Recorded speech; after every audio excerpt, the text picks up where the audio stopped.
ఆ ప్రకారం మనం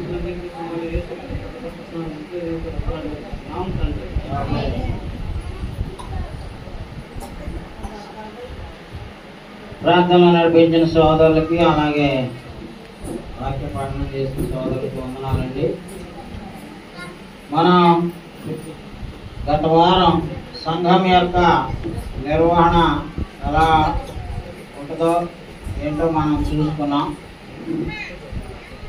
స్థానిక సంఘం సర్వస్వతంత్రమైందని, నిర్ణయాలన్నీ కూడా మరి అటానమస్గా జరుగుతాయని, సంఘంలో ఉన్న పరిశుద్ధుల నుంచి పెద్దలు పరిచారకులు మరి ఏర్పడతారని మనం చూసాం. అయితే ఈరోజు మిగిచిన ఈ ఎల్లో బుక్లో 14వ పాఠం 24వ పేజీ చూడండి.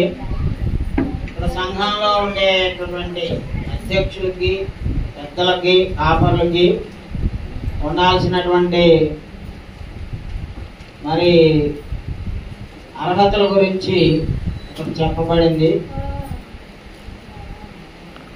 సంఘాన్ని నడిపించేటటువంటి వ్యక్తులు ఎలాంటి వ్యక్తులు అయి ఉండాలో దేవుని వాక్యం నుంచి మనం తెలుసుకోవాలి.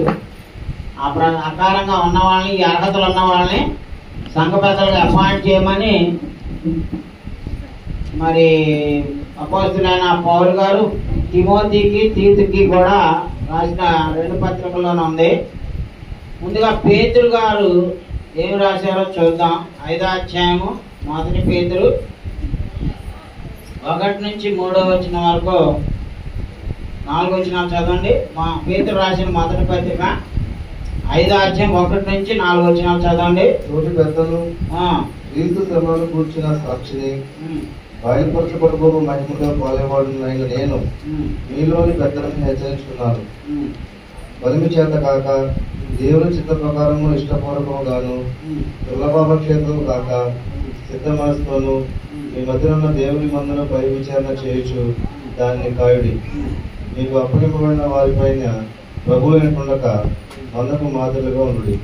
ప్రధాన కాపరి ప్రత్యక్షమైనప్పుడు మీరు వాడబారని మహిమ కిరీటం పొందుదురు. అదండి, ఇక్కడ పేతురు గారు కూడా అక్కడ ఉన్న సంఘంలో ఒక పెద్ద, ఆయనతో పాటు కొంతమంది పెద్దలు ఉన్నారు. అయితే వాళ్ళందరికీ కూడా రాస్తూ ఏమంటాడంటే, అయ్యా బలిమి చేత కాక దేవుని చిత్త ప్రకారం ఇష్టపూర్వకంగా దేవుని పని చేయండి. దుర్లాభాపేక్షతో కాకుండా సిద్ధ మనస్సుతో దేవుని మందరం కాయండి, పై విచారణ చేయండి. మీకు అప్పగింపబడిన వారి పైన ప్రభువులైనట్లు ఉండగా మందకు మాదిరిగా ఉండి చక్కగా నడిపించండి అని చెప్పి చేయడం జరిగింది. కాబట్టి పెద్ద అంటే అర్థం ఏంటంటే వయసులో పెద్ద, అనుభవంలో పెద్ద, అలాగే సంఘ కార్యక్రమాల్లో బాధ్యతాయుతంగా ఉండి ఈ లక్షణాలన్నీ అంటే యేసు ప్రభు యొక్క స్వభావాన్ని సంతరించుకున్నటువంటి వ్యక్తులను సంఘ పెద్దలుగా మరి పెట్టాలని పౌలు గారు చెప్పడం జరిగింది. అపోస్తలుల గారు 14:23లో చూస్తే అక్కడ ఆ యెరూషలేములో ఉన్న సంఘంలోనే కాకుండా వాళ్ళు ఎక్కడికి వెళ్తే అక్కడ ప్రతి సంఘంలో ఏం చేశాడండి, మరియు ప్రతి సంఘములో వారికి పెద్దలను ఏర్పరిచి ఉపవాసం ఉండి ప్రార్థన చేసి వారి నమ్మిన ప్రభువునకు వారిని అప్పగించారు. అది పెద్దలను అన్నాడు, బహువచనం. ఎప్పుడు కూడా ఒక్కడి చేతికి ఏ అధికారము, ఏ పని అప్పగించకూడదు. బైబిల్ యొక్క విధానం ఏంటంటే ఫ్లోరల్ రెస్పాన్సిబిలిటీ అన్నమాట. పెద్దలు అంటున్నాడంటే మోర్ దాన్ వన్. కాబట్టి ఆ పెద్దలను బహువచనంతో వాడబడింది. కాబట్టి అనుభవజ్ఞులైనటువంటి పెద్దలను సంఘానికి నియమించారు మొదటి శతాబ్దంలో సంఘాల మీద. అలాగే అపోస్తలుల కార్యములు 20వ అధ్యాయం 17వ వచనం కూడా చూడండి. అతడు మిలేతు నుండి ఎఫెసునకు వర్తమానం పంపి సంఘపు పెద్దలను పిలిపించిన అన్నాడు. అది సంఘపు పెద్దలు అంటే బహువచనం వాడబడింది. సంఘాల్లో ప్లూరాలిటీ ఉండాలన్నమాట. నాయకత్వం ఎప్పుడు కూడా ఒక మనిషి చేతి మీదకి ఏది జరగకూడదు. అది కలెక్టివ్ రెస్పాన్సిబిలిటీ ఉండాలనేటటువంటి ఉద్దేశంతో పెద్దలను ఏర్పాటు చేసి ఆ పెద్దల ద్వారా సంఘం యొక్క కార్యాలు, దేవుని పని, ఆత్మరక్షణ, స్వార్థ పని ఏంటి, చారిటీ యాక్టివిటీస్ ఏంటి, సంఘ క్షేమాభివృద్ధి కొరకు జరిగే ఏ పనైనా సరే ఆ సంఘంలో ఉన్నటువంటి నాయకులు కలిసి కలెక్టివ్గా ఆ పని బాధ్యతాయుతంగా చేసే విధానాన్ని దేవుడు ఏర్పాటు చేశాడండి. తర్వాత తిమోతికి రాసిన మొదటి పత్రిక 5:17 చూడండి. బాగుగా పాలన చేయు పెద్దలను, విశేషముగా వాక్యమందును ఉపదేశమందును ప్రయాసపడిన వారిని రెట్టింపు సన్మానమునకు పాత్రులనుగా ఎంచవాలన్నాడు. కాబట్టి బాగుగా పాలన చేయు పెద్దలు అంటున్నాడండి. సో ప్లూరాలిటీ వాడబడింది. ఎక్కడ చూసినా పెద్దలు పెద్దలు పెద్దలు. ఒక వ్యక్తికి మాత్రం అధికారం అప్పగించకూడదు. ఇప్పుడు కొన్ని సంఘాల్లో చూస్తే మొత్తం పాస్టర్ గారి వన్ మ్యాన్ షో చేస్తూ ఉంటాడు అన్ని. అలాగా క్రీస్తు సంఘాల్లో ఉండదు. ఎందుకంటే అన్ని ఒక అర్హత కలిగినటువంటి నాయకత్వానికి అప్పచెప్పడానికి దేవుడు ఇక్కడ పెద్దలను ఏర్పాటు చేశాడండి. కాబట్టి పెద్దల యొక్క అర్హతల గురించి మనం చేయాలంటే సంఘాన్ని కాపర్లుగా ఉండి నడిపించేవాడు, సంఘంలో పై విచారణ అధ్యక్షుడిగా ఉండి అన్ని కార్యనిర్వహణ చేసేవాడు అంటండి. ఆరాధనకి ముందే వచ్చి ఆ రోజు కావలసినటువంటి డ్రాఫ్ట్ అంతా, ఇప్పుడు ఈ నెలకు మొత్తానికి ముందే ఎవరో ఆదివారం నాడు ప్రభురాత్రి పోయినాను ప్రార్థన చేయాలి, ఎవరు నడిపించాలి, ఎవరు ఏం చేయాలనేటువంటిది ముందుగానే ప్లాన్ చేస్తారండి కొన్ని సంఘాల్లో. మనం ఇప్పుడు నేనున్నా ఇవాళ బైబిల్ చదవడానికి ఎవరు కనపడాల. చదువుకున్న వాళ్ళు అందరూ కూడా టయానికి రావట్లా. టయానికి రాకపోతే ఎవరిలో వాడుకోవాలండి? ఎవరో అప్పటికప్పుడు రీప్లేస్మెంట్ చూసుకొని చేస్తూ ఉంటాం. యాక్చువల్గా అధ్యక్షులు అంటే అందరికంటే ముందే వచ్చి ఆ కార్యక్రమాన్ని నడిపించాలి. పురుషుల్లో ఎవరైనా వచ్చారో అందరికంటే ముందు ఆరాధన 9 ఎన్నింటికి వచ్చాం మనం అందరం ఆర్చుకొని తీర్చుకొని 10, 10:30, 11 కదా. ఆరాధన అంటే అధ్యక్షులు ఉండి నడిపించే వాళ్ళు ఎలా ఉండాలని ముందే రావాలండి. ముందు వచ్చి ఇక్కడ చైర్పర్సన్గా ఉండి పాటలు నడిపించే వాళ్ళ పాటలు నడిపించమని, ప్రార్థనలో వాక్య పరిచర్యకి వాక్యం చెప్పడానికి నన్ను పిలవాలి. యాక్చువల్గా అయితే మీరు ఎవరు రారు కాబట్టి ఇక నేనే చేయాల్సి వస్తుందని. యాక్చువల్గా అయితే అధ్యక్షులే ఉండి సంఘంలో పెద్దలు, వయసులో పెద్దవాళ్ళు ఏ బాధ్యతలు ఉంటాయండి? సంఘానికి, దేవునికి ఎక్కువ ప్రాధాన్యత ఇచ్చేవాళ్ళు ఫస్ట్ ప్రయారిటీతోనే ముందుకు వస్తారండి. అలాంటి వాళ్ళే సంఘానికి నాయకత్వం వహించాలి, వాళ్ళే అధ్యక్షులుగా నడిపించాలని ఇక్కడ దేవుడు ఏర్పాటు చేశాడు అనమాట. మీ దగ్గర అందరి దగ్గర ఎల్లో బుక్స్ ఉంటే చూడండి, 24 పేజీలు ఉన్నాం. కాబట్టి సంఘ పెద్దల వ్యవస్థ పెద్ద వయస్సు అనుభవం గల పురుషులు అనమాట. మళ్ళీ స్త్రీలని సంఘ పెద్దలుగా పెట్టుకోకూడదండి. స్త్రీలు సంఘ పెద్దలుగా ఉండకూడదు. సంఘ పెద్దల భార్యలు కూడా సంఘ పెద్దలకు సహకరించే మంచి భార్యలు అయి ఉండాలండి. ఆరాధనే చెప్పుకుందాం ఈరోజు. ఈ సంఘ పెద్దకి ఎవరు ఉండొచ్చు? ఈ పదవిని నిర్వహించే వారికి ఏమైనా క్వాలిఫికేషన్స్ ఉన్నాయా, లిమిటేషన్స్ ఉన్నాయా? పెద్దల యొక్క అర్హతలు ఏంటి, ఉండాల్సిన అర్హతలు ఏంటి, ఉండకూడనివి ఏంటి అనేటువంటి ఈరోజు తెలుసుకుందాం. మీరు 1 తిమోతి 3:1-7 వరకు, అలాగే తీతు పత్రికలో 1:6-9 వరకు, ఈ 2 చోట్ల కూడా పౌలు గారు ఒక సంఘాన్ని నాయకత్వం వహించే పెద్దలకి 19 అర్హతల్ని డిక్టేట్ చేశాడని పరిశుద్ధాత్ముడు ఆయన ద్వారా. సంఘాన్ని నడిపించేటటువంటి వ్యక్తులు, సంఘ పెద్దలుగా, అధ్యక్షులుగా, కాపరులుగా ఉండాలనుకున్న వాళ్ళు తిమోతికి ఇలాంటి అర్హతలు ఉన్న వాళ్ళని అపాయింట్ చేయమన్నాడండి. సంఘ పెద్దలుగా అపాయింట్ చేసేది ఎవరంటే మనం ఓట్లేసి గెలిపించుకున్న వాళ్ళలాగా ఉండదండి. స్వార్థికుడే ఎవరైతే మంచి లక్షణాలు ఉంటాయో వాళ్ళని చూసి అపాయింట్ చేయాలి. అది సంఘ పెద్దల్ని అపాయింట్ చేసేటటువంటి అర్హత, అధికారం ఎవరికి ఇచ్చాడని సువార్థికుడికి ఇచ్చాడు. ఆ సువార్థికుడు కూడా ఎవడం పడితే వాళ్ళని, ఆయనకు నచ్చిన వాళ్ళని, ఆయన బాగా పొగిడే వాళ్ళని, లేకపోతే ఆయన బాగా ఆయనకి ఇష్టం వచ్చిన వాళ్ళని పెట్టడానికి లేదండి. ఈ అర్హతలు ఉన్న వాళ్ళనే పెట్టాలి. అర్థమవుతుందా? చాలా మంది వాళ్ళకి ఇష్టం వచ్చినట్లుగా చేస్తూ ఉంటారు. యాక్చువల్గా ఈ 19 అర్హతలు ఉన్న వాళ్ళనే చేయాలి. అయ్యేంటో చూద్దాం. ఇవి 5 భాగాలుగా విభజించబడ్డాయండి. అవి శీలానికి సంబంధించినవి, అనుభవానికి సంబంధించినవి, అందరితో సత్సంబంధాలు కలిగినటువంటివి, అలాగే జ్ఞానవంతుడై కూడా ఉండాలి. ఆ అర్హతలో ఏంటో చూద్దాం. చదవండి అయ్యా. ఎవరైనా అధ్యక్ష పదవిని ఆశించిన అటు వాడు దొడ్డ పనిని అపేక్షిస్తున్నాడను మాట నమ్మదగినది. అధ్యక్షుడు వాడు నిందారహితుడును.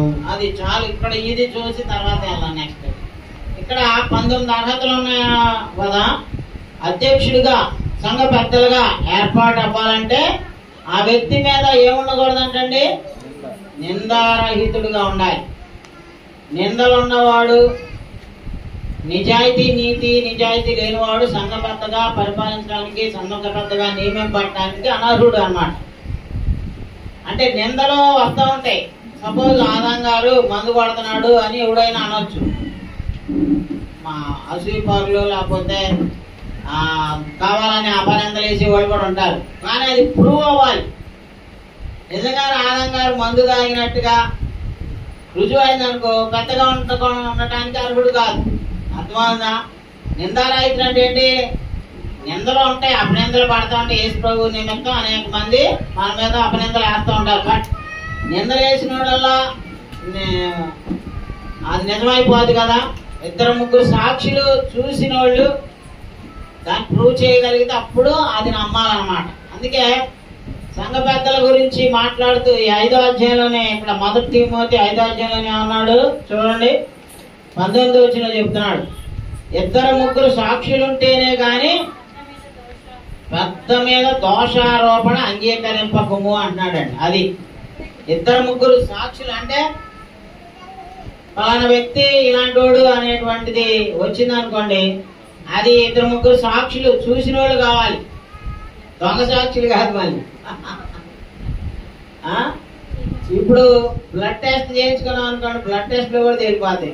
నా బ్లడ్ ఇచ్చారు అనుకోండి, ఇందులో షుగర్ బీపీ ఉంటుంది కానీ మద్యం ఉండదు. ఎందుకంటే ఆల్కహాల్ ఉంటుంది. ఎందుకంటే మద్యం తాగకూడదు, దానిలో అది ఉంటుంది. కాబట్టి నిందారహితుడై ఉండటం అంటే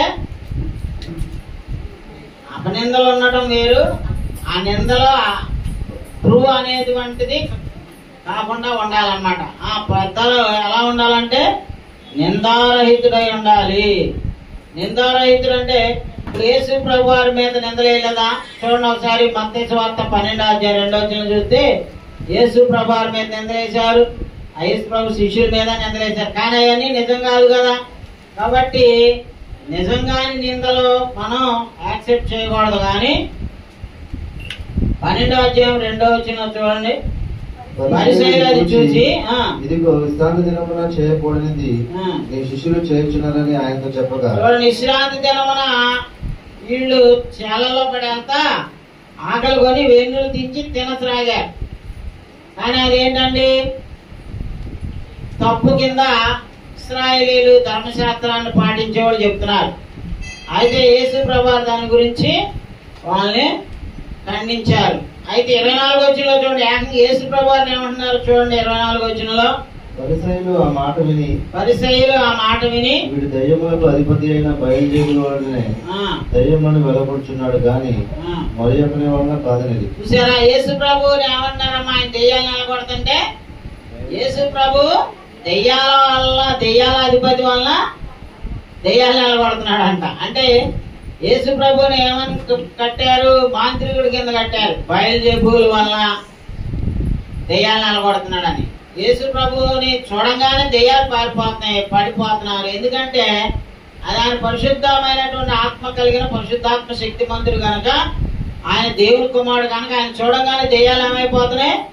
పారిపోతున్నాయి అన్నమాట.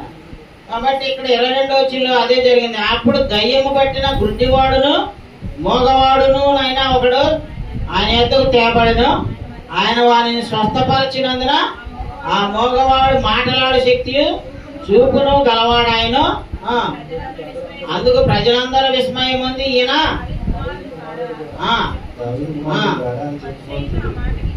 పరిసయ్యులు ఏమంటున్నారండి? ఆయన శత్రువులు, యేసు ప్రభు వారిని ద్వేషించే శత్రువులు యేసు ప్రభుకి ఏమని పేరు పెట్టారు? దెయ్యముల అధిపతి అయిన బయల్జెబూల వలన దెయ్యాలు నిలబడుతున్నాడు అని చెప్పి అంటున్నాడు అన్నమాట అని నిందించారు. సో ఆ నిందలో నిజమా? ఇప్పుడు సంఘబద్ధగా ఉండేవాడి మీద కూడా కొన్ని నిందలు ఉంటాయి, బట్ అవి నిజం కాకుండా ఉండాలి. అవి అబద్ధాలు అయితే సంఘబద్ధగా కొనసాగొచ్చు, సంఘబద్ధగా అపాయింట్ చేయొచ్చు. అవి నిజం అనుకోండి, అలాంటి వాళ్ళు సంఘబద్ధలుగా నియమించకూడదు. అలాగే మత్తయి సువార్తలో 15వ అధ్యాయం 2వ వచనంలో చూడండి, 1 నుంచి చదవండి. ఈ శిష్యుడు చేతులు పడుకోకుండా భోజనం చేస్తున్నారే, వారెందుకు నిమిత్తము పెద్దల పారంపర్యాచారం అతిక్రమిస్తున్నారని అడిగింది. అది చూసారు, యేసు ప్రభు శిష్యులంట చేతులు కడుక్కోకుండా భోజనం చేస్తున్నారంట. అది వాళ్ళకి పెద్ద తప్పు అయిపోయింది అండి. అది దోషారోపణ చేస్తున్నారు. పెద్దల పారంపర్యాచారం అని, పెద్దల పారంపర్యాచారాన్ని అతిక్రమించుతున్నారంటే దేవుని ఆజ్ఞను మరి పాటించిన వాళ్ళలాగా వీళ్ళని చిత్రీకరిస్తున్నారు. ఇదే విధానంలో లోకాసు వార్త 13వ అధ్యాయం 14వ వచనం కూడా చూడండి. అక్కడ కూడా యేసు ప్రభు శిష్యుల్ని నిందిస్తున్నారు.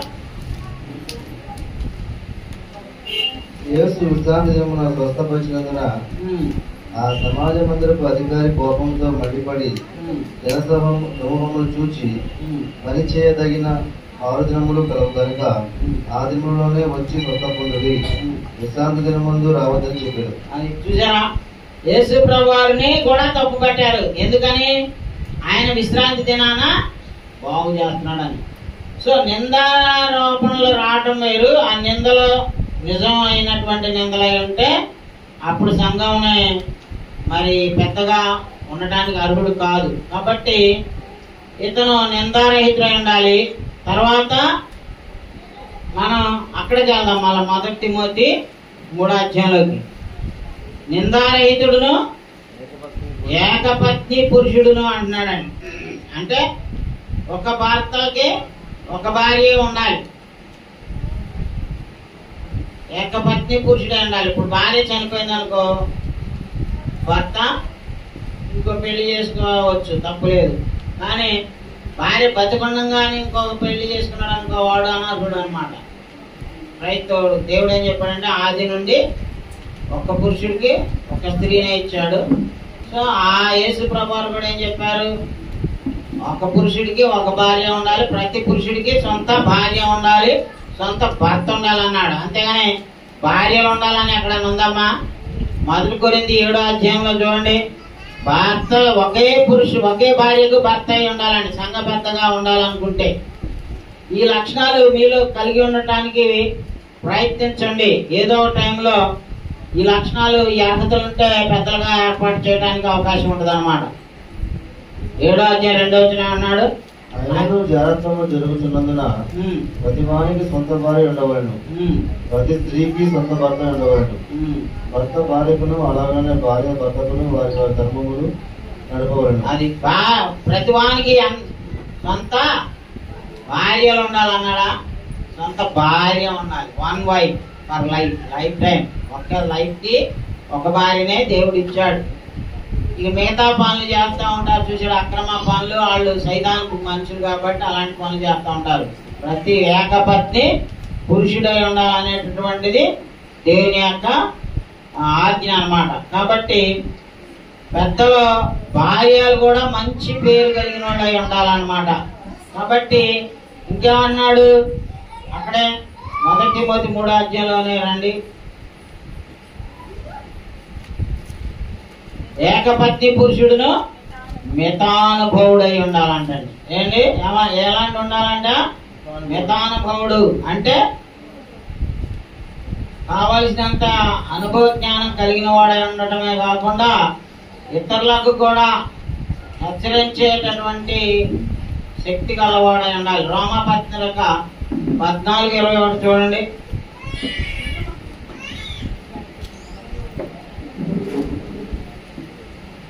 మాంసం తినట గాని ద్రాక్షరసము త్రాగట గాని మీ సహోదరుని కట్టము కలుగజేయనది మరి ఏది గాని వాని వేయటం మంచిది. కాబట్టి దేవుని యొక్క పని చేయడానికి నియమింపబడేటటువంటి ఆ పెద్దల్లో మితానుభవులై ఉండాలి. తర్వాత మద్యం సేవించేవాడై ఉండకూడదని కూడా ఉంటది. చూడండి 1 తిమోతి 3వ అధ్యాయంలో కొన్ని ఉండకూడని లక్షణాల గురించి చెప్పాడు, ఉండాల్సిన వాడి గురించి కూడా చెప్పాడు. స్వస్థ బుద్ధి గలవాడును, మర్యాదస్తుడును, అతిథి ప్రియుడును, బోధింపబడిన తగిన వాడునై ఉండి, మద్యపానియు కొట్టువాడును కాక సాత్వికుడును, జగడమాడని వాడును, అనాపేక్ష లేని వాడునై సంపూర్ణ మాన్యత కలిగి తన పిల్లలను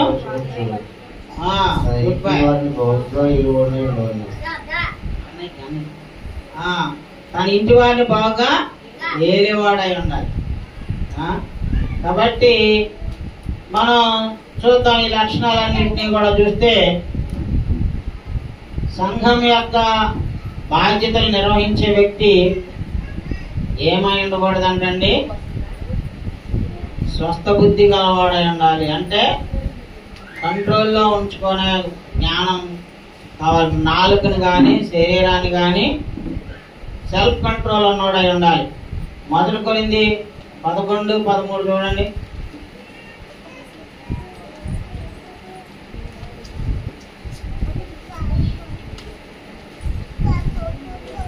1 కొరింథీ 13:13 నేను పిల్లవాడిని ఉన్నప్పుడు పిల్లవాని వలె మాట్లాడితేని, పిల్లవాని వలె తలంచితని, పిల్లవాని వలె యోచించుతని. ఇప్పుడు పెద్దవాడినై పిల్లవాని చేష్టలు మానేస్తుంది. అదండి, ఇప్పుడు పెద్దవాడినై ఏం చేస్తే మానేసాడు అంటండి? పిల్లవాని చేష్టలు మానేయాలంట. ఇప్పుడు పెద్దలుగా ఉండేవాళ్ళు పిల్లవాడిలాగా వ్యవహరించేవాడై ఉండకూడదు.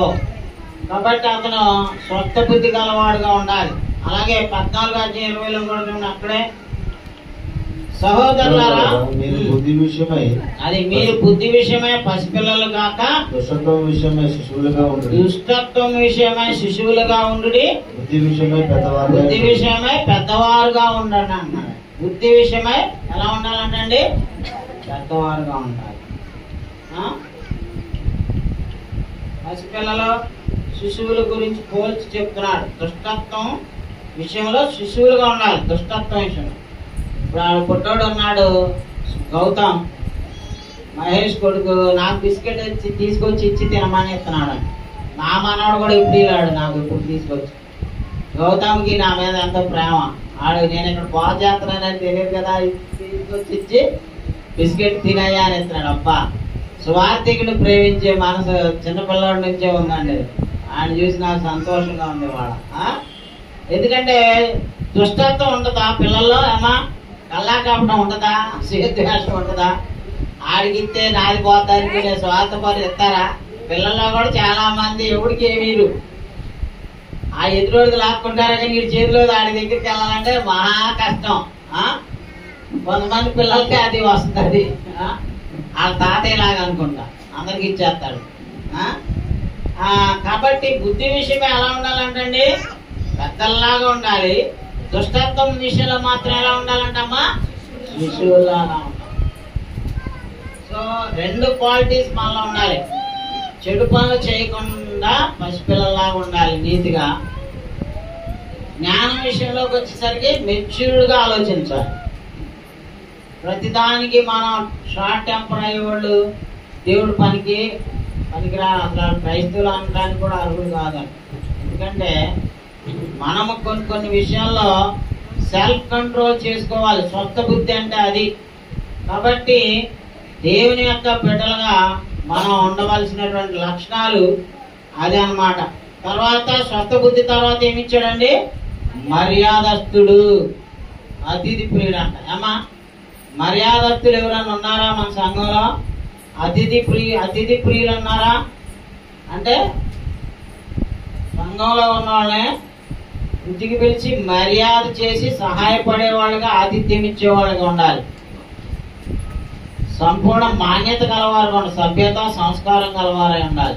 ఏమా అతిథి ప్రియులు ఉన్నారా మీలో? మన దగ్గరికి మీటింగులు చెప్పడానికి చాలా మంది వస్తుంటారు బోధకులు. ఎవరైనా అయ్యా మా ఇంటికి వచ్చి ప్రార్థన చేసి వెళ్ళండి, అయ్యగారిని తీసుకొచ్చి మా ఇంటికి రండి, భోజనం పెడతాం, లేకపోతే మార్నింగ్ టిఫిన్ మా ఇంటి దగ్గర ఏర్పాటు చేస్తాను, అయ్యగారిని తీసుకురండి అని ఒకళ్ళన్నా చెప్తారా? ఆ 3 రోజులు ఇక మేమే చూసుకోవాలి. మా అన్నాలు కూడా కాళ్ళు బారైతే ఇంకేమైపోద్ది? ఎవరికన్నా అన్నం పెట్టేవాళ్ళు ఉంటారా? మా సంఘంలో అతిథి ప్రియులు ఉండాలండి. ఒకళ్ళన్నా మా ఇంటికి వచ్చి సేవకులు వస్తున్నారు కదా మీటింగ్లు చెప్పడానికి, వాకింగ్ చెప్పడానికి, అయ్యా సాయంత్రం మా ఇంటికి తీసుకురండి, మా ఇంటి దగ్గర టిఫిన్ ఏర్పాటు చేస్తా, ప్రార్థన చేసి వెళ్ళండి అని ఇంటికి పిలిచే మర్యాదస్తులై ఉండాలి, అతిథి ప్రియులై ఉండాలంటే. అబ్రహాం గారు ఏం చేశాడండి? దేవదూతలకి ఆతిథ్యం ఇచ్చాడు. అప్పటికప్పుడు ఆయన భార్య దగ్గరికి వెళ్ళి ఒక కృపణ దూడను వధించి ఆయనకి సిద్ధం చేసి అప్పటికప్పుడు వంట చేయించి భోజనాలు పెట్టాడు 3 దేవదూతలకి. ఏమా ఆతిథ్యం ఇచ్చే వాళ్ళే ఉండాలా వద్దా? అన్ని ఆనందంగానే చూసుకుంటాడు అని చెప్పి ఎవరు పట్టించుకోవట్లా. ఇదివరకు పల్లెటూళ్ళల్లో మీటింగ్లు జరిగితే అమ్మా మేము వెళ్తే అక్కడే 2-3 రోజులు ఉండేవాళ్ళం. వాళ్ళు పొద్దున్నే ఒకళ్ళు మామిడికాయలు కోసి పెట్టాడు, వాళ్ళ ఇంటికి తీసుకెళ్ళి ఒక గ్రూపు 10 మంది దాకా వెళ్ళేవాళ్ళం. మార్నింగ్ ఒకళ్ళు చూసుకున్నాడు, సాయంత్రం స్నాక్స్ టైంలో ఒకళ్ళు ఏదో ఒకటి తయారు చేసుకొచ్చి పెట్టేవాళ్ళు స్త్రీలు. సంఘ పెద్దలుగా ఉండాలి, నాయకత్వం ఇచ్చేవాళ్ళంటే అలాంటి వాళ్ళు ఎలాంటి లక్షణాలు కలిగి ఉండాలంటే వాళ్ళ ఇల్లు ఆతిథ్యం ఇచ్చే ఇల్లుగా ఉండాలి. అమ్మో మెతుకుపోతే బతుకుపోతామని పినాసిన వాళ్ళు పనికిరారు సంఘాన్ని నడిపించడానికి, వాళ్ళ అనర్హులు. మనం బాధకులనే కాదండి, ఎవరికైనా సరే ఆతిథ్యం ఇచ్చేటటువంటి వాళ్ళుగా ఉండాలండి. అతిథి ప్రియుడై ఉండాలి. అబ్రహాం లక్షణం అది, అతిథి ప్రియుడుగా ఉండాలి. తర్వాత ఇంకా ఏమన్నాడండి? సాత్వికుడై ఉండాలండి. మితానుభవం సాత్వికుడై ఉండాలంటే 1 దశలోనికాయలు 2వ అధ్యాయము 7 నుంచి చూడండి. 1 దశలోనికాయలు 2వ అధ్యాయంలో అక్కడ సంఘము ఎడల వాళ్ళు ఎలా ఉన్నారో తెలియజేస్తున్నాడండి. అయితే కన్యమిచ్చు తల్లి తన సొంత బిడ్డలను గౌరవించినట్లుగా చూసారండి ఎలా ఉండాలి? సంఘ నాయకులు సంఘంలో మాదిరికరమైన వ్యక్తులుగా ఉండాలి. వాళ్ళు ఎలాంటి క్వాలిటీస్ కలిగి ఉండాలంటానమ్మా? స్తన్యమిచ్చు తల్లి తన సొంత బిడ్డలను గారమించినట్లుగా మేము మీ మధ్యన సాధువులమై ఉంటిమి, మీరు మాకు బహుప్రియులై ఉంటిరి కనుక మీ అందు విశేషాపేక్ష కలవారమై దేవుని సువార్తను మాత్రమే కాక మా ప్రాణములను కూడా మీకు ఇచ్చటకు సిద్ధపడి ఉంటిమి. అవును సహోదరులారా, మా ప్రయాసమును కష్టమును మీకు జ్ఞాపకం ఉన్నది కదా. మేము మీలో ఎవరికైనా భారముగా ఉండకూడదని రాత్రింబగళ్ళు కష్టము చేసి జీవనం చేయొచ్చు దేవుని సువార్త మీకు ప్రకటించామన్నాడు. 7వ వచనంలో ముఖ్యమైన పాయింట్, అది అండర్లైన్ చేసుకోండి. అయితే స్తన్యమిచ్చు తల్లి తన సొంత బిడ్డలను గారవించినట్లుగా మేము మీ మధ్యను సాధువులమై ఉంటుంది. సాత్వికం అంటే అదే. తల్లి పిల్లలు ఎంత ఆయన ఇసుకిచ్చినా, ఎంత ఇరిటేట్ చేసినా, ఎంత ఏడిపించినా ఎంతైనా ఓర్చుకుంటుందండి తల్లి. అవునా కాదు? ధన్యమిచ్చు తల్లి బిడ్డల ఎలాగైతే సాత్వికంతో ఉంటుందో సంఘ సభ్యుల కూడా సంఘంలో ఉండేటటువంటి పెద్దలు, సంఘాన్ని నడిపించేటటువంటి నాయకులుగా ఉండటానికి ఇది ఒక అర్హత. సంఘంలో ఉన్న బిడ్డలను తమ సొంత బిడ్డల్లాగా ప్రేమించాలి. ఒకరినొకలాగా చూపించడం కాదు. అందరికీ తల్లిదండ్రి ఎలా ప్రేమను సమానంగా పక్షపాతం లేకుండా ఉంటారో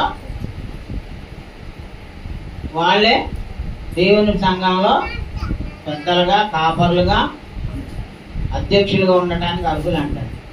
అతిథి ప్రియులై ఉండాలి, అంతా సాత్వికులై ఉండాలంటారు. యేసుప్రభువు వారు కూడా ఏం చెప్పారు? సాత్వికులు ధన్యులు, వారు భూలోకమును స్వతంత్రించుకుంటారు. సాత్వికం.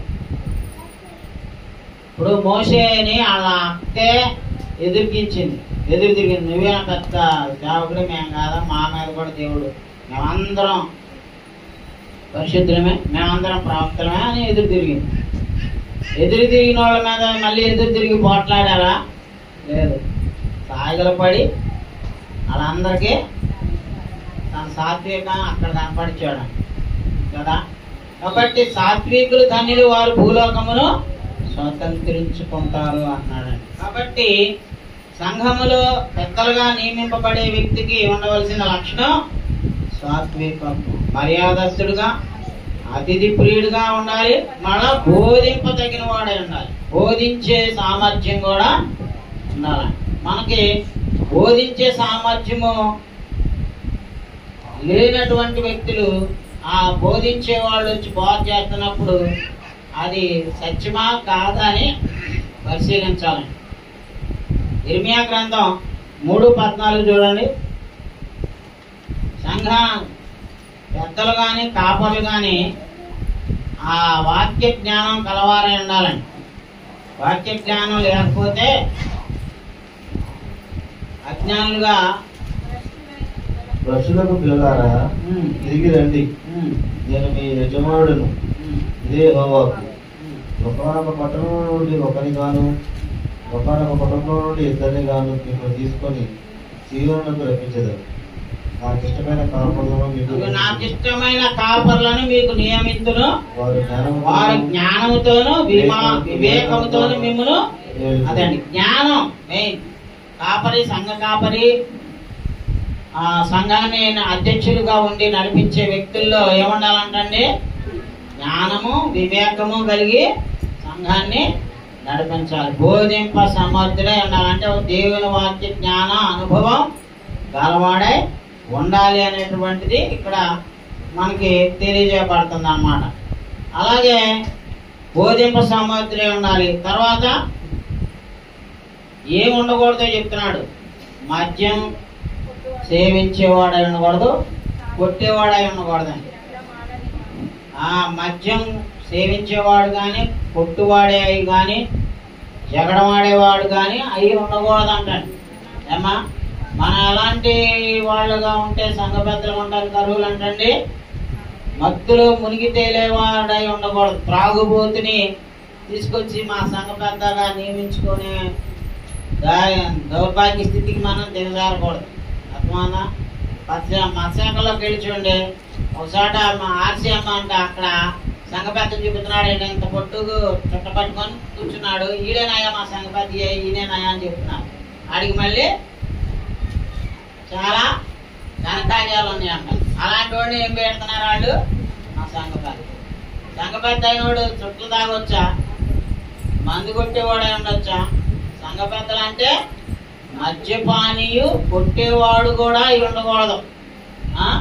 కాబట్టి తగాదలాడేవాడు కూడా పనికిరాడు.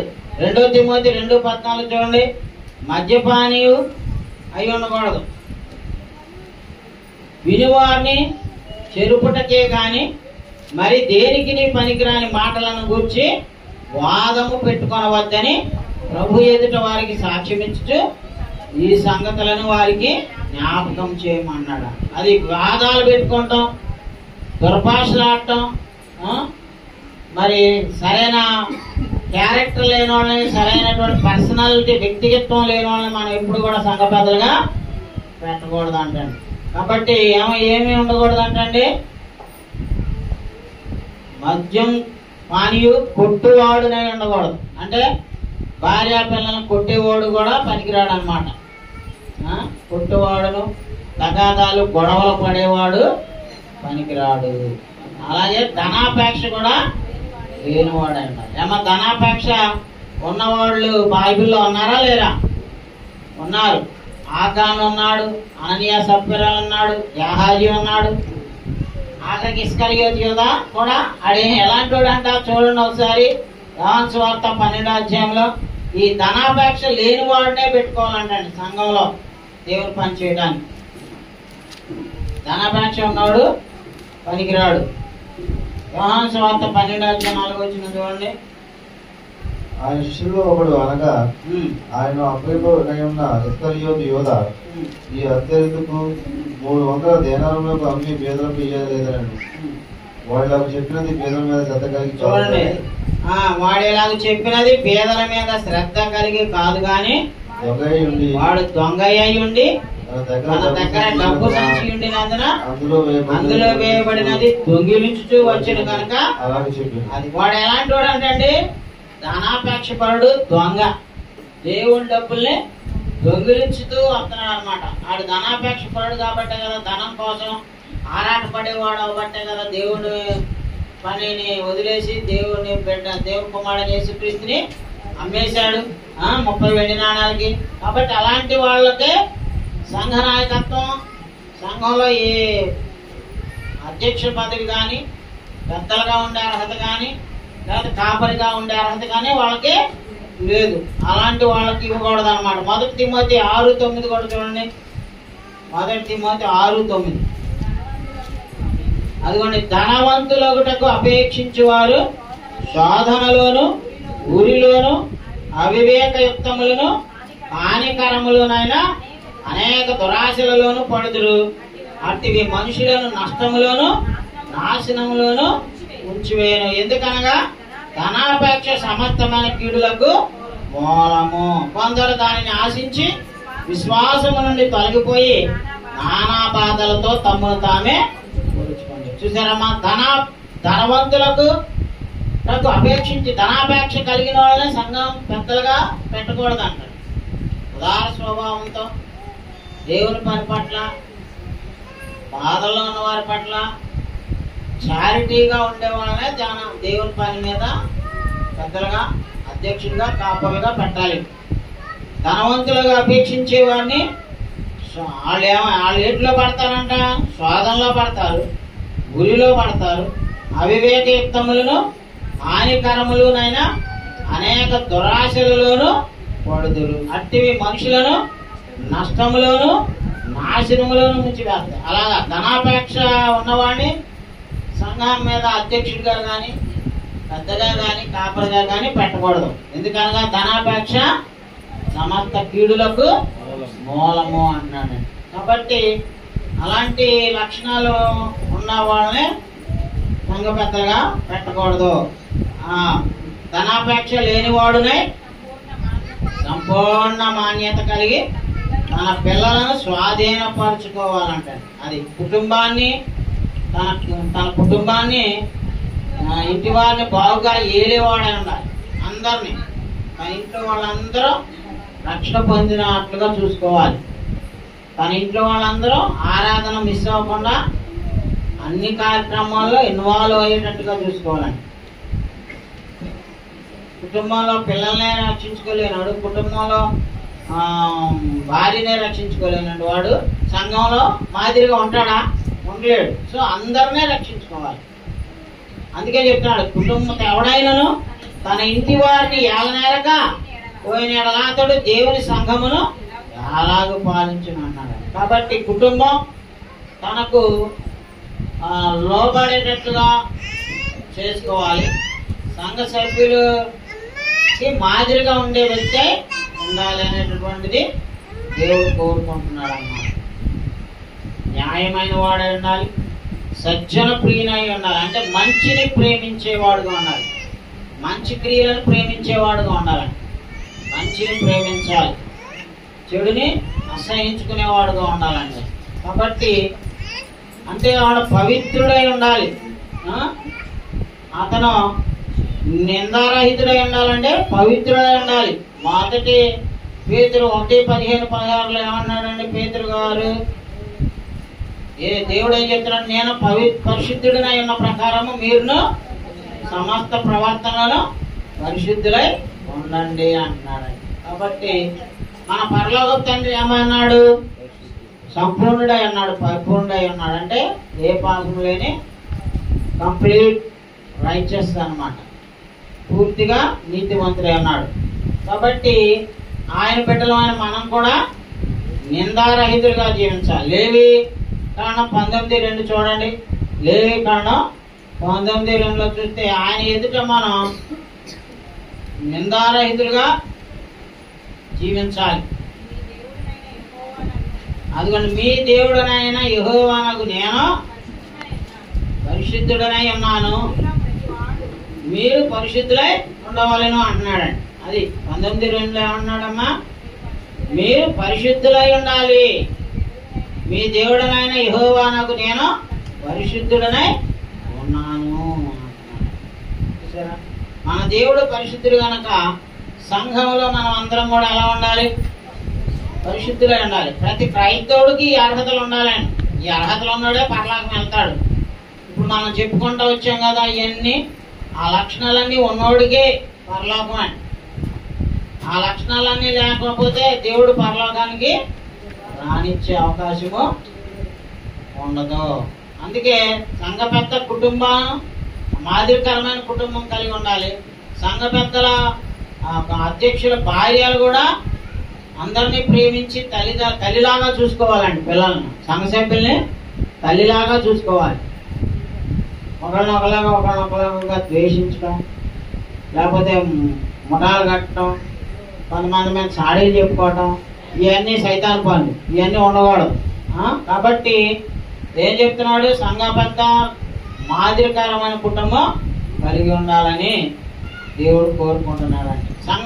సంఘపు వెలుపటి వారు కూడా సంఘ పెద్ద మీద మంచోడు, నీతి నిజాయితీ కలవాడు, మాట తప్పడు, మాట మీద నిలబడతాడు అనేది రావాలండి. మనం మాట తప్పే వాళ్ళలాగా ఉన్నామనుకో, ఈడు ప్రార్థనకి వెళ్తాడు ఆదివారం, అన్ని అబద్ధాలే, అంతా మోసమే, వీడికంటే మామూలుడైన ఇచ్చుకోకూడదు. మనం బయట వాళ్ళు కూడా ఫలానా వ్యక్తి నెంబర్ 1 క్వాలిటీ, ఆ వ్యక్తిత్వం మంచోడు అనేటువంటిది మాట మీద నిలబడతాడు, మోసం చేయడు, నీతి కల్లోడు అనేటువంటి సాక్ష్యం పొందినోడే సంఘ పెద్దగా పనికొస్తాడండి. లేకపోతే మనం సంఘ పెద్దగా ఉండటానికి పనికిరాం. అలాగే సంఘ పెద్దల బాధ్యతలు ఏంటంటే అబద్ధ బోధల నుంచి కూడా సంఘాన్ని కాపాడేంత శక్తి జ్ఞానం గలవాళ్ళై ఉండాలి. అందుకే అపోస్తుల గారు 20:28 సంఘ పెద్దలను పిలిపించి ఏం చెప్తున్నాడు పౌలు గారు? చూడండి, ఆ సంఘాన్ని వాళ్ళు జాగ్రత్తగా ఉండాలి, సంఘం పట్ల కూడా బాధ్యతగా ఉండాలి. దేవుడు తన స్వరక్తం ఇచ్చి సంపాదించిన తన సంఘమును కాయటకు పరిశుద్ధాత్మ మిమ్మల్ని దేని యందు అధ్యక్షులనుగా ఉంచెనో ఆ యావత్తు మందను గూర్చి మీ మట్టుకు మిమ్మల్ని గూర్చి జాగ్రత్తగా ఉండుడి. నేను వెళ్ళిపోయిన తరువాత క్రూరమైన తోడేళ్ళు మీలో ప్రవేశించునని నాకు తెలియను వారు మందను. అది దేవుడు ఏం చెప్తున్నాడు వీళ్ళకి, పెద్దలకి? మీ గురించి మీరు జాగ్రత్తగా ఉండాలి, సంఘ సభ్యుల గురించి కూడా మీరు జాగ్రత్తగా ఉండాలని చెప్తున్నాడు. ఎందుకంటే అబద్ధ బోధల నుంచి సంఘాన్ని ఈ పెద్దలు, నాయకులు జ్ఞానం కలిగిన వారైతే కాపాడతారు. వీళ్ళకే జ్ఞానం లేదనుకోండి తప్పిపోతారు అన్నమాట. అలాగే అపోస్తుల కార్యంలో 15వ అధ్యాయంలో 6వ వచనంలో, 3వ అధ్యాయం 9వ వచనంలో చూస్తే అక్కడ పెద్దలకి ఆ మొదటి శతాబ్దంలోనే వేరే సంఘాల్లో అబద్ధ బోధలు ప్రచురిస్తున్నారు. ఏది? సున్నత చేసుకోవాలి, లేకపోతే ఇంకా ఇశ్రాయేలు లాగా మారాలి అని చెప్తున్నారు. వాళ్ళకి యెరూషలేములో ఉన్న పెద్దలు పరిశుద్ధాత్మ జ్ఞానంతో అక్కడున్న వాళ్ళకి ఉత్తరం రాసి పంపించి, బాబు మీరు అలాగా అట్లాంటి అబద్ధ బోధలు ఎందుకు అని చెప్పి వాళ్ళని గద్దించి పంపించాలన్నమాట. సంఘం క్రమశిక్షణ చర్యలు కూడా తీసుకోవాలండి. అక్రమంగా నడుచుకునే వాళ్ళకి బుద్ధి కూడా చెప్పాలి, హెచ్చరిక చేయాలి. 1 తెస్సలోనికైలు 5:12 చూడండి. 1 తెస్సలోనికైలు 5:12 ఏం చెప్తున్నాడు?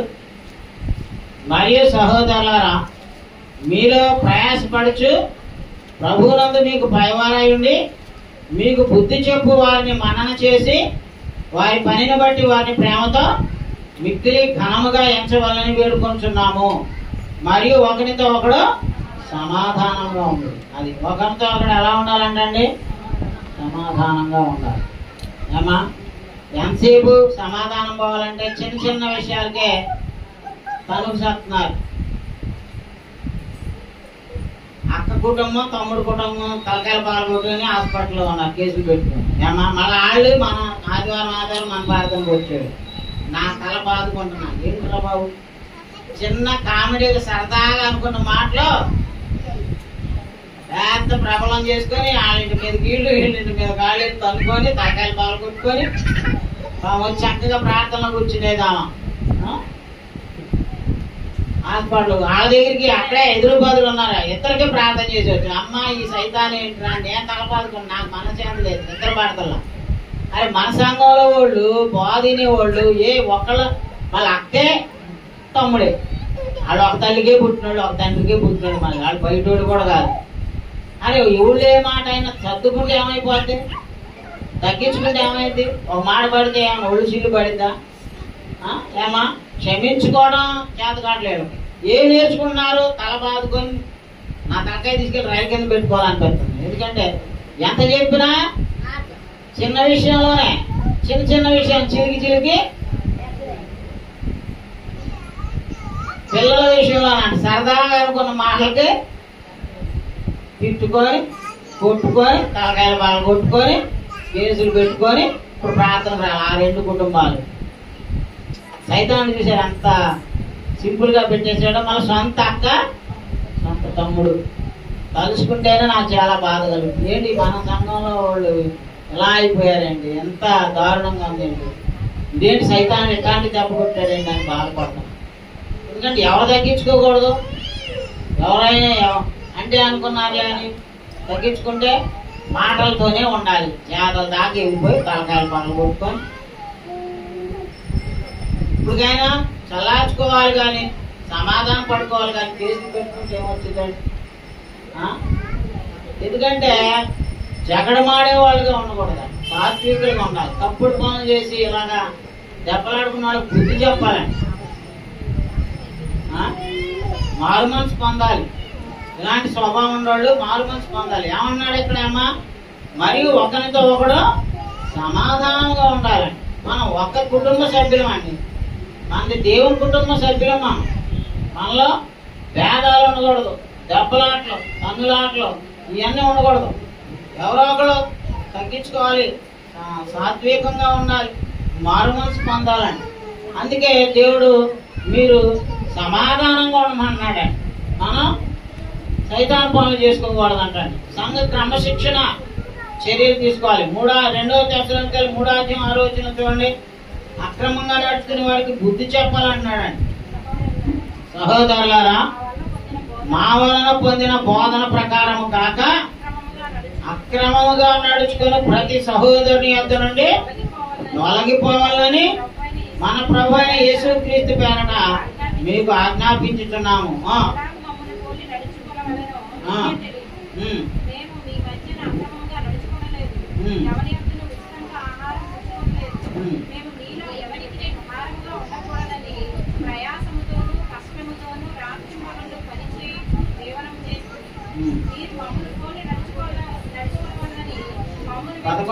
చదవండి.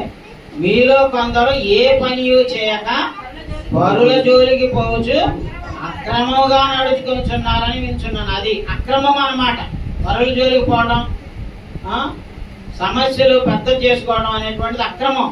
అలాంటి వాళ్ళని ఏం చేయాలంటే గద్దించాలంట. పరుల జోలికి పోయే వాళ్ళని, సోమరిపోతులాగా పని లేకుండా ఉండే వాళ్ళని, అక్రమంగా నడుచుకునే వాళ్ళని అంటున్నాడు. అట్టి వారు నెమ్మదిగా పని చేయొచ్చు, సొంతంగా సంపాదించుకుని ఆహారము భుజింపవాలని మన ప్రభు అయిన యేసుక్రీస్తు పేరట వారిని ఆజ్ఞాపూర్వకముగా హెచ్చరించుతున్నాము. సహోదరులారా, మీరైతే మేలు చేయడంలో విసిగిపోవద్దు అన్నాడు. కాబట్టి అమ్మ, అక్రమముగా నడుచుకునే వారికి ఏం చేయాలంటే మనం బుద్ధి చెప్పాలి. దుర్నీతి పరులను శిక్షించాలి. సంఘంలో అక్రమంగా నడుచుకునే వాళ్ళు ఉంటే బుద్ధి చెప్పాలి. నీతి లేకుండా దుర్నీతిగా జీవించే వాళ్ళని అవసరమైతే వెలేయాలి కూడా. అందుకనే అక్కడ రెఫరెన్స్లు ఉన్నాయి, అవన్నీ చదవడానికి మనం టైం చాలు కాబట్టి. తర్వాత సంఘ పెద్దలు ఇంకేం చేయాలంటండి, మందను మేపాలి. నెక్స్ట్ పేజీలోకి రండి. అందుకే మొదటి పేతురు 5వ అధ్యాయం 2వ వచనంలో ఏం చెప్తున్నాడు, ఫస్ట్ చదివాం. పేతురు గారికి ఏం చెప్తున్నాడండి, బలివి చేత కాక దేవుని చిత్త ప్రకారము ఇష్టపూర్వకముగాను దుర్లాభాపేక్షతో కాక సిద్ధ మనసుతోను మీ మధ్యనున్న దేవుని మందను పై విచారణ చేయొచ్చు, దానిని కాయుడి అంటున్నాడు. అది సంఘాన్ని కాయాలి. మనం సంఘ పెద్దలుగా బాధ్యతలు నిర్వహించాలనుకునే వాళ్ళు అది చెయ్యాలని కోరిక ఉండాలండి. అయ్యో, దేవుడి పని మనం చేయాలి, దేవుని సంఘంలో పరిచయం చేద్దాం, దేవుని సంఘంలో బలహీనతలు బాధ్యతలు నిర్వహిద్దాం, ఆరాధనకు ముందే వద్దాం, అధ్యక్షుడిగా నడిపిద్దాం. ఈ లక్షణాలు అలవర్చుకోండి. తొందరలో నేను కూడా మీలో కొంతమంది పెద్దలుగా పెడతా. ఈ లక్షణాలు లేవనుకోండి, అర్హత లేని వాళ్ళ సంఘ పెద్దలుగా పెడితే సంఘం నాశనం అయిపోతుంది. అర్థం, అసలు ఏ పెద్దలే లేకుండా ఇలా పోవటమే కరెక్ట్ అనమాట. అర్హత లేని వాళ్ళకి సంఘ పెద్దలుగా పెట్టుకొని వాడు చేసుకునే కంటే అమ్మ, ఈ అర్హతలు సంపాదించుకోవడానికి ప్రతి క్రైస్తవుడు ప్రయత్నించాలి. అది అందుకే ఈ అర్హతలు ఇచ్చాడు. ఈ అర్హతలు సాధించడానికి మనం ఏం చేయాలి, పోరాడాలన్నమాట. ఎందుకంటే మనం సంఘంలో ఉన్నటువంటి పెద్దలు బలహీనులను ఆదుకోవాలంటండి. పేదలు ఎల్లప్పుడూ ఉంటారు, పేదలకు మనం ఎప్పుడైనా సహాయం చేయొచ్చు, సహాయం చేయాలి కూడా. కాబట్టి గలతీ పత్రిక 6వ అధ్యాయం 10వ వచనం చూడండి. ఈసారి వచ్చే నెల మొదటి శుక్రవారం 6వ తారీఖు వచ్చింది. ఆ రోజున చిన్నపిల్లలకు కూడా నోట్స్లు, బ్యాగులు పంచుదాం అనుకుంటున్నానండి. చారిటీ యాక్టివిటీస్ చేయటం మంచిదండి. పిల్లలకి స్కూల్ తెరవబోతున్నారు కదా, ఆ వచ్చే 6వ తారీఖున ఆ స్కూల్ బ్యాగులకి, భోజనాలకి, మరి నోట్స్లకి మనం ప్రయత్నం చేద్దాం, సహాయపడదాం. పేదవాళ్ళకి మనం నోట్స్లు, బ్యాగులు లాంటివి కొనిద్దాం అనుకుంటున్నాం. ఎందుకంటే మనం సహాయం చేయాలని దేవుడు చెప్తున్నాడండి.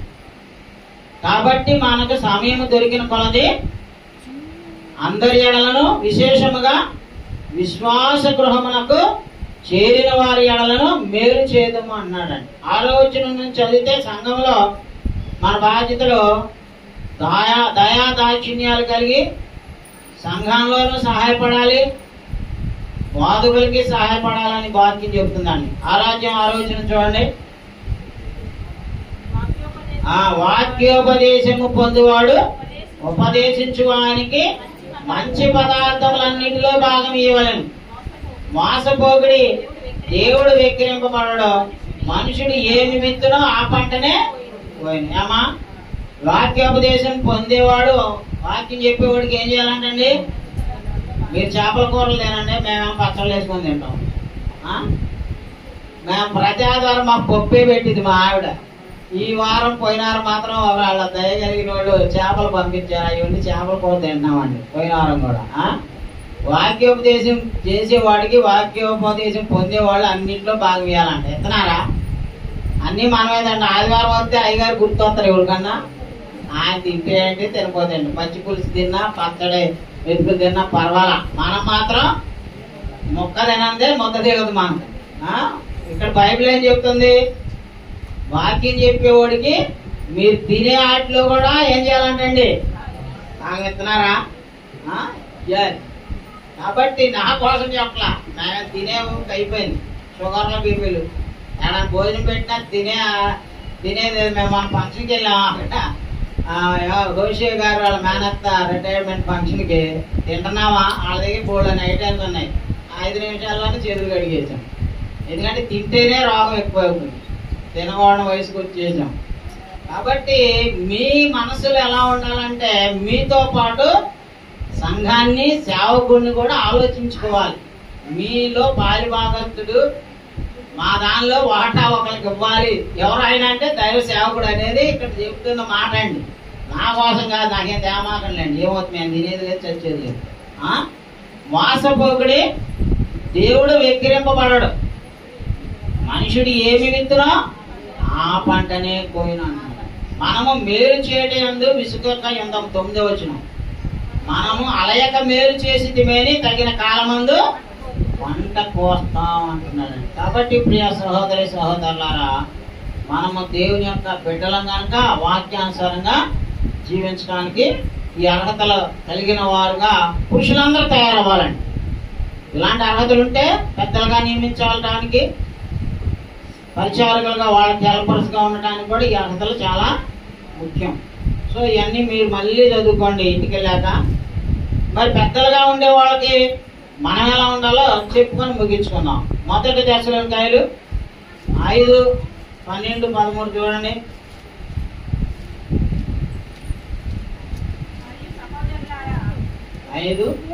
మరియు సహోదరులారా, మీలో ప్రయాసపడుచు ప్రభువునందు మీకు పైవారయుండి మీకు బుద్ధి చెప్పు వారిని మన్నన చేసి వారి పనిని బట్టి వారిని ప్రేమతో మిక్కిలి ఘనముగా ఎంచవలని వేడుకొంచున్నాము. మరియు అదండి, మనం దేవుని పని చేసే వాళ్ళని, దైవ కార్యాలు నిర్వహించే వాళ్ళని, బాగు చేసే వాళ్ళని, దేవుని పని చేసే వాళ్ళని ఎప్పుడు కూడా ఘనంగా ఎంచాలంట.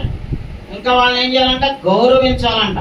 ఇందా చదివాం కదా 1 తిమోతి 5:17లో వాళ్ళు ఏం చేయాలంటున్నాడండి? రెట్టింపు సన్మానమునకు 17 వచ్చిన చూడండి. 5:17 బాగుగా పాలన చేయి పెద్దలను విశేషముగా వాక్యమందును ఉపదేశమందును ప్రయాసపడు వారిని రెట్టింపు సన్మానమునకు పాత్రులుగా ఎంచాలి. చూసారా, మొన్న సోమవారం అక్కడికి వెళ్ళాం. రేజర్ల ప్రమాణం జరిగినాయి అండి. 400 మంది, 100 బయట, లోన చర్చి నిండా పెద్ద చర్చి, 500 మంది పడతారు. ఇంకా బయట కూడా పెద్ద స్క్రీన్ పెట్టి బయట కూడా చాలా మంది ఉన్నారండి. నేను పెట్టాక మన చర్చ్ గ్రూప్ లో చూసే ఉంటారు. బయట లోన అక్కడ మీటింగ్ జరిగితే మన దగ్గర ఇక్కడ వస్తాడే ట్యూబ్లైట్ అబ్బాయి, వాళ్ళ నాన్నగారు బస్సు వేసుకొని వచ్చారంట ఒక 50 మంది. వాళ్ళు ఎక్కడైనా సరే మీటింగ్లు అంటే అందరు కలిసి ఒక ఛార్జీకి వాళ్ళు 100 ఇస్తారంట. మిగతా డబ్బులు ఆ సంఘంలో డబ్బులు పెట్టి అని బస్సు వేసుకొని వచ్చారు. 20,000 ఖర్చు పెట్టుకొని. ఏమా మీరు, నేను ఆ పని ఆదివారం చెప్పా, ఒక్కళ్ళన్నా నేను వస్తానని ముందుకు వచ్చి, నువ్వు ఒక్కళ్ళన్నా మేము వస్తామయ్యాని ఫోన్ చేయాలి. ఎవరైనా చేస్తారేమో. నేను కూడా ఒక కారు ఏదో ఒకటి ఏముంది మన దగ్గర పోలేను కార్లు ఉన్నాయి. పేదలు గారు వాళ్ళకి ఉన్నాయి, ప్రసాద్ గారు వాళ్ళకి ఉన్నాయి, మనకు ఒకటి ఉంది. మన దానిలో ఓళ్ళు ఒక్కళ్ళన్నా మేము వస్తామని చెప్పలా. ఈ ఇల్లే మీకు స్వర్గం. తిన్నామా, పడుకున్నామా, తెల్లారిందా. పొద్దున్నే టిఫిన్ ఏం చేస్తాం, మధ్యాహ్నం భోజనం ఏం చేస్తాం, సాయంత్రం ఏం చేస్తాం, తిన్నామా, పడుకున్నామా, తెల్లారిందా, మళ్ళీ నిద్రపోతా, రేపొద్దు టిఫిన్ ఏం చేయాలి. ఇదే బతుకున్నాం. వాక్యం వినడానికి చూడండి, అక్కడ ఎంతమంది వచ్చారు స్త్రీలు, ఎంతమంది పురుషులు వచ్చారయ్యా? 100 మంది. మేము మన పుస్తకాలన్నీ పంచేవాళ్ళం. మేము కూడా వాక్యం చెప్పాం. పెద్దయ్య గారు నన్ను కూడా సన్మానించారు. మాకే ఆ మీటింగ్లకి ఖర్చులకి డబ్బులు అయిపోయినాయండి. మనమైతే వచ్చిన వాళ్ళకి ముందే కవర్లో పెట్టి వాళ్ళకి ఇచ్చేస్తా. ఆ డబ్బులు కూడా అయిపోయినాయా, ఇంక నేను ఛార్జీలు కూడా ఇదేనంటే మేమే పెట్టుకుని. మనం కూడా పెళ్లికి వెళ్తే అక్కడ పెళ్లి చేసి డబ్బులు వెళ్ళిపోతే వస్తా ప్రసాద్ గారే నా కారు పెట్రోల్ కొట్టించాడు. దాంతోనే హ్యాపీ తిరుగుతా ఉన్నాం. కాబట్టి దేవుని పని చేయాలంటే అది ఊరికే మాటలతో అవదండి. మనం అన్నిటిలో వాక్యోపదేశము ముందువాడు, వాక్యోపదేశం చేసేవాడికి అన్ని విషయాలు ఏం చేయాలంటండి? భాగం ఇయ్యాలి. చివరిగా హెబ్రీ పత్రిక 13:17 చూసుకొని ముగించుకుందాం. దీన్ని హెబ్రీ పత్రిక 13:17. కాబట్టి దేవుడు ఇలాంటి లక్షణాలు ఉన్న వాళ్ళనే పెద్దలుగా పెట్టమంటున్నాడు. ఇలాంటి లక్షణాలు ఉన్న వాళ్ళనే దేవుడు పరలోకానికి నడిపిస్తాడండి, పరలోకం రానిస్తాడు. సో ప్రతి క్రైస్తవుడు ప్రతి క్రైస్తవ స్త్రీ మంచి పవిత్రమైనటువంటి పరిశుద్ధులుగా జీవించాలని ఈ యొక్క ప్రార్థన యొక్క ఉద్దేశం. ఆగండి, మీరు చదవండి అయ్యా. మీ పైన నాయకులుగా ఉన్నవారు, మీ పైన నాయకులుగా ఉన్నవారు లెక్క అప్పచెప్పవలసిన వారి వలె, లెక్క అప్పచెప్పవలసిన వారి వలె మీ ఆత్మను కాయుచున్నారు. మీ ఆత్మలను కాయుచున్నారు. వారు దుఃఖముతో ఆ పని చేసిన వారు దుఃఖముతో ఆ పని చేసిన ఎడలా మీకు నిష్ప్రయోజనము గనక దుఃఖముతో కాక ఆనందంతో చేయనట్లు వారి మాట విని వారికి లోబడి ఉండాలి. అది పెద్దలకు మనం ఏం చేయాలండి? సంఘంలో వాక్యం చెప్పే దైవజనులకైనా సరే, దేవుని పని బాధ్యతగా తీసుకునే వ్యక్తులకైనా సరే, ఏదైనా చెప్పగానే చేసేటట్టుగా ముందుండాలి. ఎక్కడికైనా వెళ్దామంటే ఏదైనా వదులుకొని వచ్చేస్తారు మనోళ్ళు. నేను మహేష్కి చెప్పిన, సంగీతరావు చెప్పిన, లేకపోతే ఇంకో బిట్టు, వీళ్ళు ఎవరైనా సరే ఏ పనన్నా సరే ఆయా మీటింగ్కి వెళ్ళాలంటే కారు ఇచ్చేస్తారు, వాళ్ళు వస్తారు, మాకు సహాయపడతారు. ఎందుకంటే దేవుని పని కాబట్టి, దైవజనులు ప్రేమించే వాళ్ళు ఉన్నారు కాబట్టి ఆ పనులు మేము చేయగలుగుతున్నామని. లేకపోతే చేయగలుగుతామా? చేయలేం. కాబట్టి మీ పైన నాయకులుగా ఉన్నవారు లెక్క ఒప్ప చెప్పవలసిన వారి వలె మీ ఆత్మలను కాయుచున్నారు. వారు దుఃఖముతో ఆ పని చేసినలా మీకు నిష్ప్రయోజనము గనక దుఃఖముతో కాక ఆనందముతో చేయనట్లు వారి మాట విని వారికి లోబడి. కాబట్టి అంత పని ఆయన చేశాడు. రేజర్ల పాల్ జోషి గారు వచ్చిన వాళ్ళందరికీ తలకాయ మాసాలు, ఏటపోతులు, పేగులు, గోంగూర ఇవన్నీ అంత భారీ ఎత్తున పెట్టారండి. మనం ఒకసారి కూడా మటన్ పెట్టలేకపోతాం. అవన్నీ పోగు చేసేసరికి వాళ్ళు ఎంతమంది వచ్చారనుకున్నావు? సహదేవ్ గారు కూడా వాళ్ళ సంఘం నుంచి బస్సు వేసుకొచ్చాడండి. మీటింగ్లు వాకి వినడానికి యూత్ చాలా మంది వచ్చారు. అరే నేను చెప్తే పోయిన ఆదివారం ఒక్కళ్ళన్నా నేను వస్తానన్నారా? మీరు వస్తానంటే మేము తీసుకెళ్ళేవాళ్ళం. చెప్తే ఆదివారం రావడమే మనకి కథనం. ఆదివారమే ఆరాధన 9 కంటే 10:30, 11 ఎగ్గొట్టేవాళ్ళు. మనం ఆ లిస్టులో ఉంటాం. కానీ దేవుడు ఆశీర్వాదాలు పొంది దైవ కార్యాల్లో ఇన్వాల్వ్ అయ్యే వాళ్ళు ఉండాలా వద్దా? ఏమా? కాబట్టి దేవుని పని చేయడానికి ముందుకు రండి. దైవ కార్యాలు ఇన్వాల్వ్ అవ్వండి. దేవుని వాక్యం వినే కొద్దీ విశ్వాసం బలపడుద్ది. ఇంట్లో సుఖపరిగి వచ్చిన వాళ్ళకి వండి పెట్టుకుంటూ కూర్చుంటే, ఆ వండి పెట్టుకుంటూ కూర్చున్న తిండి భోజనం తిన్న పొట్ట భోజనం ఏమైపోద్దండి? మట్టిలో కలిసిపోద్ది. అది ఉంటుందా? ఇప్పుడు తినేదేగా. పెద్దయ్య గారు వచ్చారు, కూర్చున్న కాడ నుంచి పొద్దు నుంచి సాయంత్రం దాకా మజ్జిగ మాత్రమే తాగారండి. అన్నం తినమని వాళ్ళందరూ బతిలాడారు. అన్నం తినకపోయినా పొద్దు నుంచి సాయంత్రం దాకా 92 ఏళ్ల వయసులో అలాగే కూర్చున్నారని సహదేవ్ గారు కూడా ఆయన పొగుడుతున్నాడండి. మాకందరికంటే ముందు ఆయన సన్మానం చేయడానికి కూర్చోబెట్టి పెద్దయ్య గారిని అస్సలు కదలేదండి. కూర్చున్న కాడ నుంచి అక్కడే బాత్రూమ్కి వెళ్ళటమే వెళ్ళారు. కానీ ఉదయం నుంచి సహదేవ్ గారు 4 మార్నింగ్, 4 ఈవినింగ్ చెప్పాం. అన్ని బాధలన్నీ ఉన్నారు. అందరి బాధలకి రియాక్ట్ అవుతున్నారు. అది వాక్యం వినాలండి. మన వాక్యం కోసం పైసా ఖర్చు చేయం, 1 గంట దేవుడి సన్నిధిలో కూర్చోము, ఒక వాక్యం చదవము, ఏం చేయం. నాశనం, నరకానికి వెళ్తాం. దేవుని వాక్యం మనలో ఉంటే మనలో సాతానుడు ఉంటాడా? కొట్టినోడు కొడదామని చూస్తామా? క్షమించాలని చూస్తాం. యేసు ప్రభువుని అవమానించారు, ముఖం మీద ఉమ్మేశారు. వాళ్ళందరినీ ఏం చేశాడు? సిలువ మేకులతో గుద్దారు, రక్తం ఓలలే కాదు. దాన్ని ఏం చేశాడు యేసు ప్రభువారు? మళ్ళీ నేను మిమ్మల్ని మళ్ళీ నా రక్తం కళ చూశారు, మీ అందరు రక్తం కళ చూస్తారని అన్నాడా? అలా యేసు ప్రభు ఏమన్నాడు? వీరేమి చేయించున్నారో వీరెరువురు కనుక వీరిని. అది క్రైస్తవుడు అంటే. సో బాప్తిసం పొందాము, వస్తున్నాము, తమ ముసుకేసుకొని ప్రార్థన చేస్తున్నాం, వెళ్తున్నాం కాదు. నిజమైన క్రైస్తవులుగా పెద్దలకు ఉండాల్సిన అర్హతలు పురుషులు సంపాదించుకోవడానికి ప్రయత్నించండి. స్త్రీలు కూడా క్రైస్తవ స్త్రీలకు ఉండాల్సిన లక్షణాలు సంపాదించుకోవడానికి ప్రయత్నించండి. Thank you. God bless you. వందనాలు.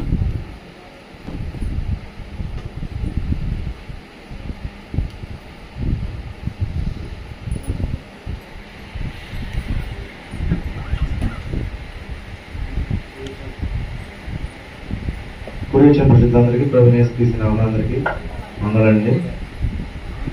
ఇంతవరకు మన సహోదరులు మరి పరిశుద్ధ లేఖనాల్లోంచి సంఘంలో పెద్దలుగా నియమింపబడడం అంటే వారికి ఉండవలసినటువంటి అర్హతలు, బాధ్యతలు, లక్షణాలు, స్వాభావికమైనటువంటి స్వబుద్ధి, సుబుద్ధి, జ్ఞానం ఇవన్నీ ఉండాలని సంఘ పెద్దలకి ఉండవలసిన లక్షణాలన్నీ తెలియపరిచున్నారు. స్థానిక సంఘంలో దాదాపు ఇది ఏర్పడ్డాయి 30 సంవత్సరాలు అవుతుంది అనుకుంటున్నా నాకు తెలిసి. కానీ ఇప్పుడు వరకు సంఘంలో పెద్దలు అనే వాళ్ళు నియమింపబడలేదు. అన్ని క్రీస్తు సంఘాలలో పెద్దలు అనే వాళ్ళు ఉన్నారు. కానీ ఈ స్థానిక సంఘం అయినటువంటి మన నూజివీడు సంఘంలో సంఘ పెద్దలు లేరు. అంటే మరి ఈ లక్షణాలు అనేవి లేవాము, మరి అందువల్లే నియమింపబడలేదేమో. కొంతమంది పురుషుల్ని చూస్తే మరి పేదలు గారు పెద్దవాళ్ళు మరి మన రోజు పదార్థ గారి నుంచి అప్పటి నుంచి ఉన్నారు. మరి ఆ లక్షణాలు మరి ఆయనలో ఉన్నారో నాకైతే కొంత దీంట్లో ఉన్న లక్షణాలు కనబడతా ఉంటాయి. అలాగే కొంతమంది ఉంటారు ఎవరో ఒకరు లేకుండా ఉండరు.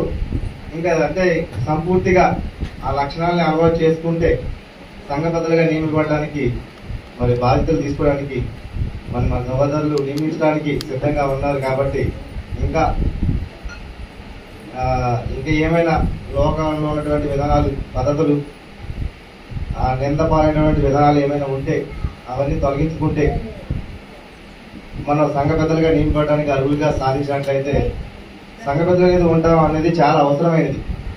సంఘంలో ఏది చేయాలన్నా సంఘ పెద్దలుగా వాళ్ళు బాధ్యతాయుతంగా చేస్తారు. కాబట్టి అది చాలా అవసరం అనేది నేను బాగా నమ్ముతున్నాను. ఆశీర్వాదం మాట్లాడాలి లాంటి వాళ్ళు పెద్ద పెద్ద వాళ్ళు ఉన్నారు. వీళ్ళందరూ కూడా సంఘంలో మరి సంఘ పెద్దలుగా నియమించడానికి ఇంక ఈ లక్షణాలని అలవాటు చేసుకోవాలని మనస్ఫూర్తిగా నేను అయితే కోరుకుంటున్నాను. అదేవిధంగా నేను కూడా దేవుని సంఘంలో మీతో పాటుగా ఏర్పడాలని చెప్పేసి కూడా నాకు కూడా సంతోషంగా ఉంది. మరి అది దేవుని చిత్తం అయితే ఈ సంఘ కార్యక్రమాల గురించి, సంఘ పెద్దల గురించి నియమింపబడటానికి మరి మనం మన సంఘంలో ఉన్నటువంటి మన సహోదరులు ఈ విషయాల గురించి మనకి కొన్ని విషయాలు, ఇంకా అనేక విషయాలు నేర్పించి మనల్ని నియమిస్తారని కోరుకుంటున్నాను. మరి ఆరాధన పాల్గొనే ఘట్టం మనందరం కూడా పాల్గొనడం దీన్ని మర్యాదగాను క్రమంగాను ఆచరించవలసిందిగా కోరుచున్నాను.